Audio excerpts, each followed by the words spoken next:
용어의 정의하고 정비법 용어의 정의를 좀 살펴보고 이번 과정을 마무리 짓도록 할 예정입니다. 도시개발법을 좀 봅시다.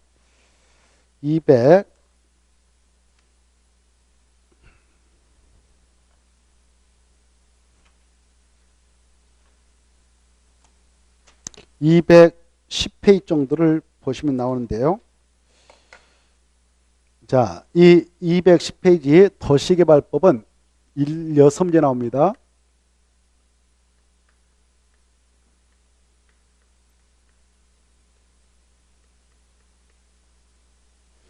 이 도시개발법은 6문제가 출제되는데 이 법은 도시개발 사업할 때 적용되는 법입니다. 도시개발사업. 도시개발사업이라는 것은 아직 개발되지 않는 논밭, 야산을 포착해서 그 지역을 밀어가지고 쾌적한 도시환경을 조성해 나가고 있는 사업. 이 사업을 도시개발사업이라 할 수 있어요. 예컨대 뭐 지역이 이렇게 있다. 아직 개발되지 않는 그런 미개발되지 않은 땅이 있다. 그런 땅을 포착해서 이렇게 도시개발 사업을 하겠다. 라고 구역을 지정하고 이 안에서 도시개발 사업을 시행해 나갈 때 적용을 하겠다는 법이 도시개발 사업입니다. 도시개발법입니다. 그때 시행 절차를 정하고 있는 법이 도시개발법인데 이때 도시개발 사업이라고 하는 것은 이 구역을 지정해 가지고 이 구역을 지정할 때 바로 아직 개발되지 않는 뭐 논이 있다, 답이 있다, 임야가 있다, 그리고 도로 이렇게 샛길로 돼 있다.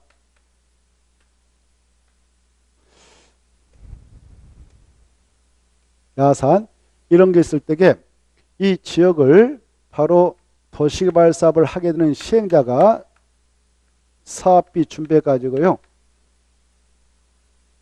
깨끗하게 토지 구획 정리 사업을 합니다. 그래서 이 지역에 필요한 도로 다시 설치하고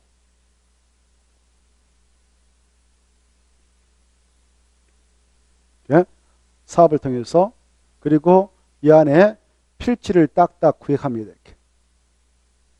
맹지 발생하지 않도록 딱딱.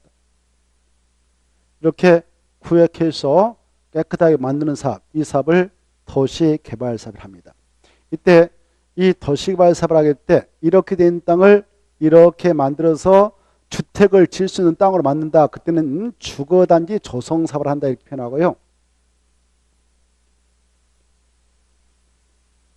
상가 건물을 지을 수 있는 땅으로 밀어나간다. 그때는 상업단지 조성 사업을 한다 이렇게 표현하고요. 그 다음에 여기에다가 물류센터 창고를 짓도록 밀어준다. 그러면 산업단지 조성 사업 한다. 또 유통단지 조사한다. 여기다 공장을 짓도록 밀어준다. 그러면 공업단지 조성 사업 한다.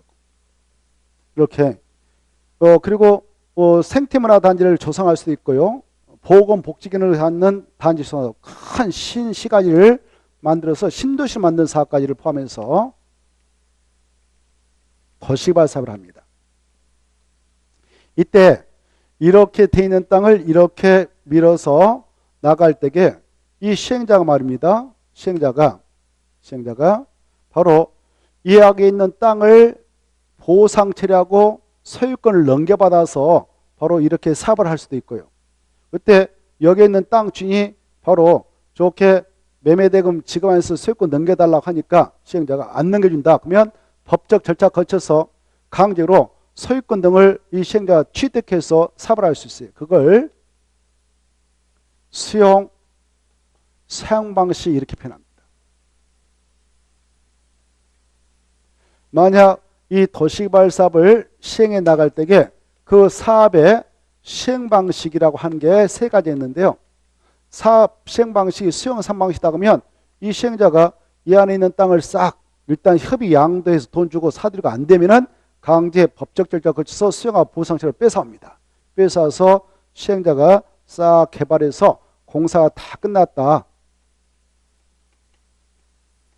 그러면 바로 이걸 분양해서 팔아요. 이렇게 분양해서 팔면 아파트 건설용지다 그러면 아파트 건설회사에 살 것이고, 여기 상가를 짓는 땅이다 그러면 상가를 짓고 싶은 사람이 살 겁니다. 이렇게 사가지고 그네들이 주택을 짓는 것은 2차적 문제이에요. 예, 이때 공사가 끝나고 분양하는 거, 건설된 조성된 땅을 분양한 것은 바로 일단 경쟁 입찰 방법을 통해서 최고가로 입찰한 적에 파는 것을 원칙으로 하지만, 때로는 경쟁 입찰이 아니라 추천 방법도 있고요. 추천 방법을 통해서 분양할 수 있는 것도 있고, 추천 방법. 그리고 수의계약. 바로 살사모세에 해가지고 계약서 써서 주는 걸 수의계약하는데, 이렇게 해서 조성된 토지를, 조성토지를 공급합니다. 조성토지를 공급해요. 공급받은 자들이 바로 여기에 허용되는 건축물을 건축해서 쾌적한 도시를 건설할 수 있어요. 이런 방식이 하나 있습니다. 그 다음에 여기 있는 땅을 A 거다, B 거다, C 거다 뭐 등등 이렇게 있다면, 이네들 땅 소유권을 그대로 놔놓고 시행자가 개발해서 원주인한테 다시 줄 수가 있어요. 그래 A한테 주고 B한테 주고 C한테 주고, 뭐 이거 공원용으로 확보하고 공원, 도로 만들고, 뭐 여기 D 거다 그러면 D한테 주고, 이렇게 다시 원주인한테 땅을 주는 방식이 있어요. 이걸 무슨 방식이라 하냐? 환지 방식이라 해요. 환지 방식.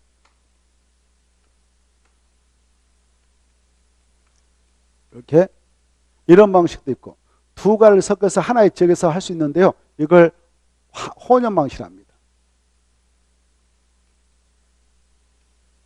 이렇게 이런 방식을 통해서 사업을 하고 있는 것이 도시발사업이에요. 이때 수용상 방식을 정해서 사업할 때는 어떠한 절차에 의해서 이루어지고, 환지 방식을 정해서 사업할 때는 어떤 절차에 의해서 이루어지는가, 그 절차를 규정하고 있는 것이 도시개발법인데, 그 절차는 우리가 2순환, 3순환 때 자세히 보기를 하고, 이번 코스에서는 이 정도만. 도시발사업이 뭐냐 그러면 도시발구역 중에서 그 안에서 이런 거 주거단지를 조성한다든가 상업단지, 산업단지, 유통단지, 공업단지 뭐 등등 이런 것들을 조성해서 나가는 사업이다. 이런 도시발사업은 시행방식이 세 가지가 있다. 수용상방식, 환지방식, 혼유방식이 있다. 이렇게 환지방식은 개발해서 원주인한테 주는 방식, 수용방식은 시행자가 협의양도 매수해서 넘겨받는다든가 협의양도가 이루어지지 않으면, 협의해서 이루어지지 않으면 강제 보상 치료하고 소유권 넘겨받아서 개발해서 분양해서 파는 방식이다. 이렇게 이런 방식을 우리가 다음에 이제 이순환 때 그 하겠습니다. 1월, 2월 달에 자세히. 알겠죠? 그래 우리는 이제 이때 다음에 이제 자세히 공부할 때는 이 도시발구는 누가 지정권자냐 이런 것도 공부하고, 지정할 때 규모는 얼마 이상으로 제한하냐, 지정 규모 이런 걸 공부할 겁니다. 지정 요청자는 누구냐 이런 거, 지정 요청자, 지정 제한자는 누구냐 이런 것들을 공부할 겁니다. 그리고 지정할 때 효과는 어떻게 되냐, 여기 이제 도시발구역을 딱 정해버리면 이 안에 있는 땅주들은 개발 행위를 못하게 행위자를 받는다 이런 것들을 공부하고, 그 다음에 이 도시발구역 지정에서 바로 나갈 때 이 안에서 땅주인들, 이 땅주인들이 조합을 만들어서 그네들이 시행료로 등록할 수 있어. 그때 개발해서 지네들이 땅을 다시 받는 방식, 환지 방식으로 적용한다. 그때는 이 안에 있는 땅주인들이 조합을 만들어서 시행료로 나와가지고 사업할 수 있는데, 그걸 도시발조합을 한다. 이 도시발조합은 어떤 절차에 의해서 만들어지고, 만들었다면 이 조합은 구성이 누군가 이런 것도 우리가 공부를 할 겁니다. 도시발조합. 그리고 이 안에서 수용 방식을 정해서 사업할 때는요, 여러분이 A다 B다 그럴 때 수용 방식을 정하면 결국 땅 넘겨줘야 되잖아요. 시행자한테. 그때 땅값은 받아갑니다만은, 받아갔다 하더라도 여기가 세종시 건설지역이다, 여기가 내포 신도시 건설지역이다 그러면 여기 편입된 땅주인들 땅값 받고 나갑니다만은, 땅 넘겨주고 받아갔던 그 가격, 예컨대 이거 보상금 3억했다. 도시발사업이 다 끝나고 나서 들어와서 조그마한 땅 하나 살라고 하니까 5억 달라고 한다. 기분 더럽게 나쁠 거란 말이에요. 그렇죠? 그래서 야 너네들이 원하면 매수되면 3억이지 3억 중 1억 5천 받아가고 1억 5천에 상관없은 도시발사업으로 조성된 땅을 주겠다.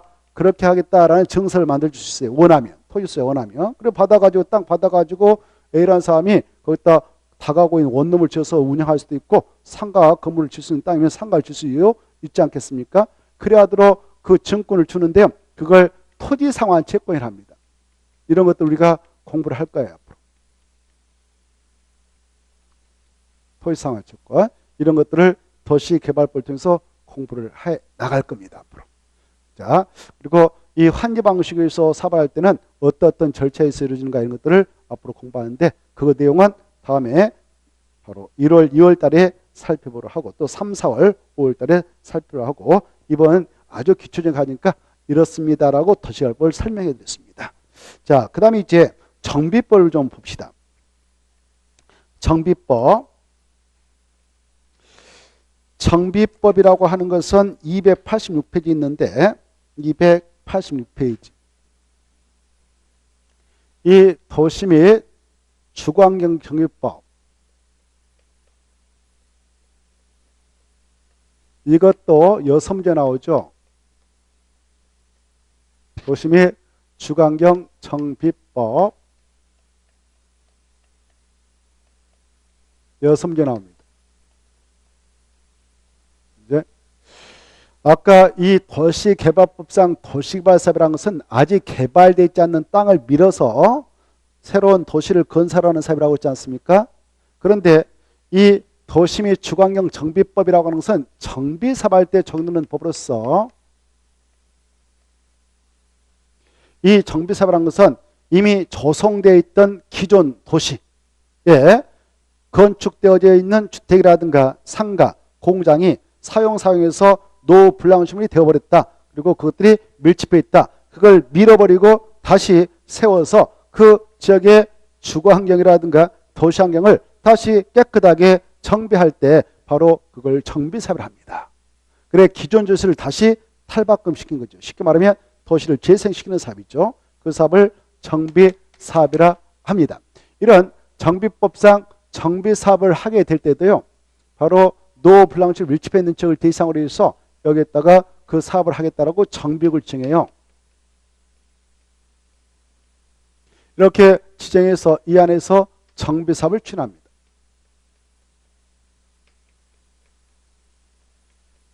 이때 정비사업은 그 종류가 세 가지로 나눠져서 이루어지고 있는데 이 세 가지가 무엇이냐 이게 중요하거든요. 이게 바로 정비구역을 지정해서 노불량식 밀집해 있는 그 지역을 대상으로 정비를 지정해서 그 안에서 정비사업을 추진할 때 적용하기 위해서 이 법이 있는데 이때 정비사업은 종류가 세 가지로 구분되어서 이루어지고 있는 바 세 가지가 무엇이냐 바로 이 지역이 달동네다 빈민촌이다 거기에서 이루어지는 사업이 있습니다. 그걸 주거환경 개선 사업을 합니다.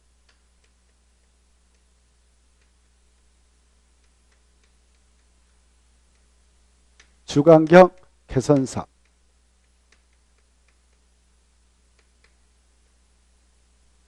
그래 이 주거환경 개선 사업이라고 하는 것은 이 지역의 모양새가 노불량식물이 바로 과도하게 밀집해 있다. 정비 기반성은 극혈하다. 이렇게 그래 이 안에서 그것들을 싹 밀어버리고 다시 그 지역의 주거환경을 깨끗하게 개선해 나가는 사업. 이 사업을 주거환경 개선 사업이라고 더 나아가서 이게 여기가 단독택이 밀집해 있다. 단독택. 여기가 다세대가 밀집해 있다. 그게 건설되어진 경우 한 30년 전에 건설되어졌다 합시다. 그러면 그 지역은 각 집에다가 주차할 수 있는 주차장이 마련되어 있지 않았을 거란 말이에요. 그래서 길이 엉망이 되어버립니다. 주차장이 되어버렸죠. 그래서 그 단독택이라든가 다세대가 밀집해 있는 지역을 대상으로 해서 그 지역에 필요한 공용주차도 좀 확대해주고 만들어주고 어린이노트도 만들어주고 경로당도 만들어주고 등등등 이런 사업을 좀 해주자라는 사업이 역시 주거환경 사업이에요. 그런 것들을 뭐 도로 그다음에 또 확충해주고 공시장 만들어주고 상하수도 좀 정비 좀 해주고 이런 것들을 정비 기반시설을 하고요. 놀이터, 마을회관, 경로당 이것도 만들어줄 수 있는데 이걸 공동 이용시설을 합니다. 이런 것들을 좀 확충해서 깨끗하게 주거환경을 개선해 나가는 사업 이걸 주거환경 개선 사업을 합니다. 그리고 그 옆 동네가 또 엉망이다. 그때 그 지역을 좀 정비하게 되는데 그걸 재개발 사업을 합니다.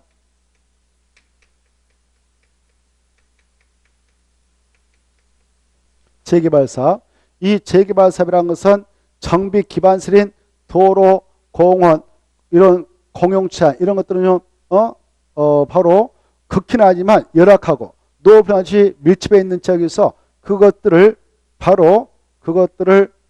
제거하고 다시 정비해 나가는 사업, 이런 사업을 재개발 사업입니다. 그리고 상업적의 상가, 오래된 재래시장 같은 거, 공업적의 봉제공장, 이런 것들을 싹 철거해서 다시 그 지역의 환경을 깨끗하게 개선하는 사업, 이것도 재개발 사업이라 해요. 재개발 사업. 그 다음에 오래된 아파트, 박정희 정권 시절에 건설된 5층짜리 아파트, 계단으로 된 아파트, 그게 1000세대, 2000세대가 있는 단지가 있다.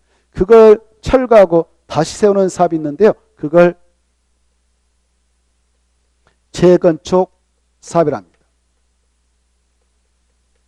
이렇게 세 가지 사업의 시행 장소 정하는 지정 문제 정비고요. 그리고 정비 계획 만드는 문제, 그리고 그 정비 사업 시행자 문제, 시행 방법, 시행 절차, 이런 것들을 규율하고 있는 것이 정비법입니다. 이것들을 우리가 1월, 2월, 3, 4, 5월 계속 시험 볼 때까지 정리해 나갈 예정인데, 이번 코스에서는 바로 이 정비법의 적용 대상인 정비사업 세 가지를 아셔야 되겠다. 세 가지가 뭐뭐 있는가? 바로 주거환경 개선사업, 재개발사업, 재건축사업이 있다. 이렇게 좀 알아주십시오. 그 뜻을 거기에 정리해 놓고 있죠. 이게 함재 나옵니다. 그 286페이지 박스 안에 있는 내용이 함재 나오니까 그 박스 내용을 잘 읽어두셔야 돼요. 짝짓 잘해가지고. 그래, 여기 재건축 사업은 이렇게 오래된 아파트 단지가 있다. 여기 5층짜리 아파트 단지가 있어요. 5층짜리 40년대 아파트 짜장 있다. 막 1000세, 2000세가 있다. 그때 이 지역에 있는 그 주택인 공동택은 노블랑화됐단 말이죠. 이게 1000세대가 밀집했다. 이건 밀집해 있죠. 근데 이 안에 도로라든가, 그 다음에 공용 주차장이라든가, 공원이라든가, 이런 것들을 정비 기반시설 하는데, 정비 기반시설은 그동안 계속 돈 들여서 관리해왔기 때문에 양호합니다. 양호. 그거다 체크해. 이 정비 기반시설은 양호한데, 이 안에 오래된 공동택이 지금 노블랑화로서 밀집해 있단 말이에요. 이걸 철거하고 다시 이렇게 하는 사업을 재건축 사업한다. 양호, 그 말 중에 정비 기반시설은 양호한데 노블랑화물이 밀집해 있는 지역에서 바로 주거환경 개선 시행하는 사업이 재건축 사업이다. 그리고 재개발 사업이란 정비 기반시설 열악했다 체크하고 노블랑화물이 밀집했다 체크해요. 열악 밀집한 지역에서 합니다. 상업적 공업지에다 체크하고. 주거환경 개선사업은 도시 저소득층이 집단 거주하는, 이게 빈민촌이거든요. 도시 저소득층이 집단 거주하는 지역으로서 정비 기반시설 극혈악 체크, 노블랑화물이 과도하게 밀집한 지역에서 그것들 싹 밀어버리고 주거환경 개선하거나, 아니면 단독주택 줄, 다세대주택 밑줄, 이것들이 밀집해 있는 지역에서 정비 기반시설 공동시설을 확충해가지고 그 주거환경 보전 정비 개량을 위한 사업이다. 이게 뭐냐 그러면 주거환경 개선 사업이다. 오른쪽에 이 법에서 정비 사업을 통하여 밀어버리려면 노후 불량건축물이 해당해야 됩니다. 노후 불량건축물이라는 것은 네 가지를 크게 설정하고 있어요. 동그라미 1번, 2번, 3번, 4번을 묶어버리세요. 크게. 이게 노후 불량건축물이거든요. 1번, 2번, 3번, 4번까지 크게 묶어버리세요. 이게 노후 불량건축물인데, 1번 건축물이 훼손되거나 인류가 멸시되어 붕괴, 안전사고 우려가 있는 했다 체크해. 있는 건축물도 노후 불량건축물이고, 2번 내진 성능이 확보되지 않았다. 즉 지진이 발생했을 때 그걸 견뎌내서 낼 수 있는 그런 건축물이 아니다. 내진 성능이 확보되지 않는 건축물 중 중대한 기능적 결함이라든가 부실 설계 시공으로 인한 구조적 결함이 있는 건축물로서 바로 박스 안에 있는 것들이면 노후 불량건축물인데 통과해야 되고, 그 다음에 3번 주변 토지 이용상에 비추어 주거 환경이 불량한 곳에 소재하면서 그 건축물을 철거하고 새로운 건축물을 건설할 경우 그에 소요되는 비용에 비하여 효용의 현저한 증가가 예상되는 건축물로서 박스 안에 있는 것, 특히 디귿 중요해요. 해당 건축물을 준공의를 기준해서 몇십 년까지 사용하게 하여 보수 보강하는 데 드는 비용이 철거 후 새로운 건축물을 건설하는 데 드는 비용보다 클 것으로 예상되는 건축물 노블랑건축물이냐 40년. 그래 노블랑건축 보니까 40년 그 말 있잖아요. 여기 보수 보강했다 내묻혀요. 보수 보강이 4자니까 몇십 년까지 사용하게 하여 이게 나온다고요? 40. 30년 하면 틀리겠네요. 40. 보수 보강하면 몇십 년? 40. 이 규정이 입각해서요. 중원에서 40년이 나왔잖아요. 이 재건축이라는 것은 그래서 이렇게 40년이 지나야 재건축이 허용됐어요. 여기에 연유하고 있습니다. 그동안 40년이 지나야 재건축이 허용됐는데 4번을 박근혜 정권 시절에 개정을 해가지고 그 재건축 사업을 할 수 있는 시기를 앞당기게 됐는데요. 도시 미관을 제하고 있다. 체크. 노후화된 건축물로서 다음 어느 하나에 해당하는 건축물로 경우로서 시도의 조례를 정하는 건축물은 노블랑 건축물 되는데 기억. 준공된 후 20년 이상 30년 이하의 범위에서 시도의 조례가 정한 기간만 지나도 노블랑 건축물이 인정됩니다. 도시 미관을 제하고 있다든가 노화된 건축물은 몇십 년 이상 몇십 년 이하의 범위에서 조례가 정한 기간만 지나도 노블랑 건축물가 20에서 30. 그래서 지금은 바로 20에서 30년 범위에서 조례가 정한 기간만 지나도 재건축은 가능성이 인정됩니다. 넘어가 보시고 가로 4번과 5번. 이 법에서 정비 기반설이 나오고요. 정비 기반설이 나오고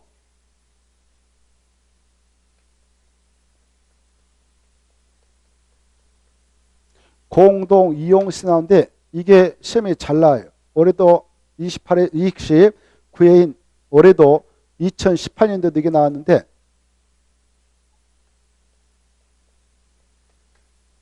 이걸 잘 비교해 두세요. 정비 기반설이 무엇이냐? 공동이용시 무엇이냐? 정비 기반설이라는 것은 이 사업장에서요. 이 안에 있는 사업장 안에 도로라든가 상하수도, 상수도, 하수, 상하수도라든가 도로라든가 상하수도라든가 공용주차장이라든가 공원이라든가 광장 이런 것들을 말합니다. 좀 봐주세요. 자, 그 체크 도로, 상하수도, 공원, 공용주차장, 공동구 밑으로 들어가서 광장 이 정도를 좀 봐두시고 그 다음에 공동이용시설은 이 안에 주민들이 공동으로 이용하는 놀이터, 마을회관, 공동작업장, 그 다음에 바로 그 밑에 공동사용하는 구판장, 그 다음 밑에 어린이집, 경로당 이 정도를 보십시오. 그 다음 6번 대지가 나오죠. 이 정비법상 대지는 이 안에 들어가서 정비사업을 합니다. 정비사업을 통해서 싹 밀어버려요. 여기 노블랑심이 있다. 그러면 싹 밀어버리고 다 밀어버리고 이렇게 깨끗이 밀어버려요. 정비사업에 하여 조성된 토지를 딜한다. 이렇게 하십시오. 그 다음에 밑에 8번 사업성에는 정비사업을 시행한 자 가볍게 보시고 9번은 중요해요. 9번은 중요하다. 그래 정비법상 토지 등 소재라는 용어가 나오는데 이 정비법상 토지 등 소재라고 하는 것은 약자인데요. 이렇습니다. 여기 두 가지 사업, 재개발하고 주관경 개사업의 토지동호 소재, 이 사업할 때 이 안에 있는 토지동호 소재 동의받아라 이런 말 나오거든요. 이렇게 이 사업할 때 동의 얻어서 해라 이런 말 나오는데 이때 토지동호 소재 뜻이 뭐냐? 반드시 정비구역 안에 위치하고 있는 이 안에 토지 소재라든가 또는 건축물 소재라든가 이렇게 이 안에 토지 소재라든가 아니면 건축물 소재라든가 토지 지상권자 이렇게 돼 있죠. 이걸 꼭 아셔야 돼요. 반드시 정비구역 안에 위치하고 있는 토지 소유자, 건축물 소유자, 지상권자. 그게 오른쪽에 나오죠. 오른쪽에 박스 안에 1번 주관경 개사업하고 재개발 사업의 경우는 정비구역 안에 위치하고 있는 토지 소유자 하나, 건축물 소유자 둘, 토지 지상권자 세 이렇게. 근데 이제 재건축은 달라요. 재건축은 일단 지상권자는 절대 안 들어가. 바로 토지동 소유라는 것은 재건축 사업장이다 그러면 이렇게 이 안에 건축물하고 그 부속 토지를 함께 가지고 있는 소유자 그자만을 의미합니다. 이렇게 건축물하고 밑바닥에 부속 토지를 함께 가지고 있는 소유자를 토지동 소유라 그래. 재건축 사업은. 그래 재건축 사업의 경우 정비구역에 위치한 건축물 밑이란 말 중에 동시효권이에요. 및 그 부속 토지 소유자인데 이거 시험에 나오니까 꼭 아시고 10번 토지주택공사 등이 나오죠. 이 법에서는 이렇게 약자로 처리한 게 많아요. 토지주택공사 주택공사 등은 체크해요. 한국토지동사하고 지방공사다 이렇게. 한국토지주택공사 찾아 줄 것이고 또는 지방공사.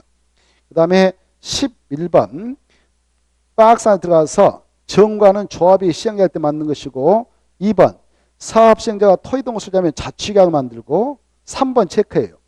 특별자치장, 특별자치도사, 시장, 군수, 자치구청은 5명을 밑줄 닦았고 이네들 약조로 시장, 군수 등을 합니다. 그래 정비법에서 이 말 나왔다요. 시장 가운데 점 찍고 군수 등이 나왔다 그러면 5명을 내표하고 있다. 특별자치장, 특별자도사, 시장, 군수, 자치구청장을 의미한다. 이렇게 좀 이해를 해 두시면 좋겠습니다. 됐죠? 다시 한번 이 법에서 시장 점 찍고 군수냐면 누구를 의미하냐? 특별자치장, 특별자도사, 시장, 군수, 자치구청을 의미한다. 이렇게 이해하시고 나머지는 이제 우리가 바로 다음 해 1월, 2월, 3, 4, 5월, 6월 계속 시험 볼 때까지 구체로 살펴보도록 하고 이번에는 이렇게 용어 의청이만 정리하고 마무리 짓도록 하겠습니다. 그래도 되겠죠? 자, 이제 금방 정비법상 했던 내용 중 꼭 좀 생각해 둘 것은 정비법상 정비사업은 종류가 몇 개 있느냐? 3개. 주거환경 개선사업, 재개발사업, 재건축사업이 있다. 이 3가지 사업 중 바로 이 정비 기반시설 양화나 공동택, 노후 불량화에 해당하는 공동택이 밀집해 지역에서 주거환경 개선 시행하는 사업을 뭐라고 하냐? 재건축사업. 그렇죠? 그 다음에 이 정비 기반시설은 열악하고 노후 불량지를 밀집해 지역에서 주거환경 개선 시행하는 사업이 뭐냐? 그러면 재개발. 또 상업적, 공업적에서 이루어지는 사업도 뭐냐? 재개발. 그 다음에 도시 저소득주민 집단 거주로서 정비 기반시설은 극혈하고 노후 불량지를 과도하게 밀집한 지역에서 주거환경 개선을 시행하는 사업이 뭐냐? 그러면 주거환경 개선사업. 그리고 단독주택 및 다세대 주택이 밀집해 있는 지역에서 바로 정비 기반시설 및 공동이용시설을 확충해서 나가는 사업. 이 사업을 뭐라고 하냐? 역시 그것도 주거환경 개선사업. 주거환경 개선사업. 이게 시험에 나오거든요. 한 문제. 이제 금방 했던 게 시험에 한 문제 나옵니다. 그 다음에 여기 정비 기반시설하고 공동이용시설을 꼭 구분하실 것. 공동이용시설하고 올해는 29에서는 공동이용시설을 물어봤어요. 공동이용시설 종류를 알고 있는가. 제가 강의할 때도 엄청 많이 해서 나올 거다 했는데 한 문제 나왔어요. 그거 뭐 간단하거든요. 다음에 암기법도 가르쳐드리면 1초도 안 돼서 다 암기할 수 있으니까 걱정하지 마시고 아무튼 이 종류를 좀 봐두시고 그 다음에 여기에 아까 토지등 소재가 뜻 중요하다. 토지등 소재라고 하는 것이 뭐냐?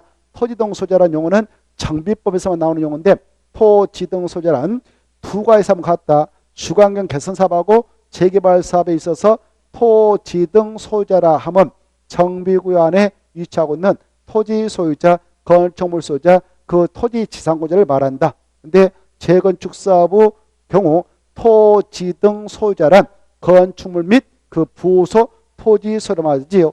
지상권자를 절대 포함되지 않는다. 여기까지를 했습니다. 됐죠? 자, 오늘은 여기서 마무리 짓고 다음 주는 방학이니까 방학 건강하게 잘 보내시고 새해 맞이해서 뵙도록 하겠습니다. 자, 마치죠. 안녕히 계십시오.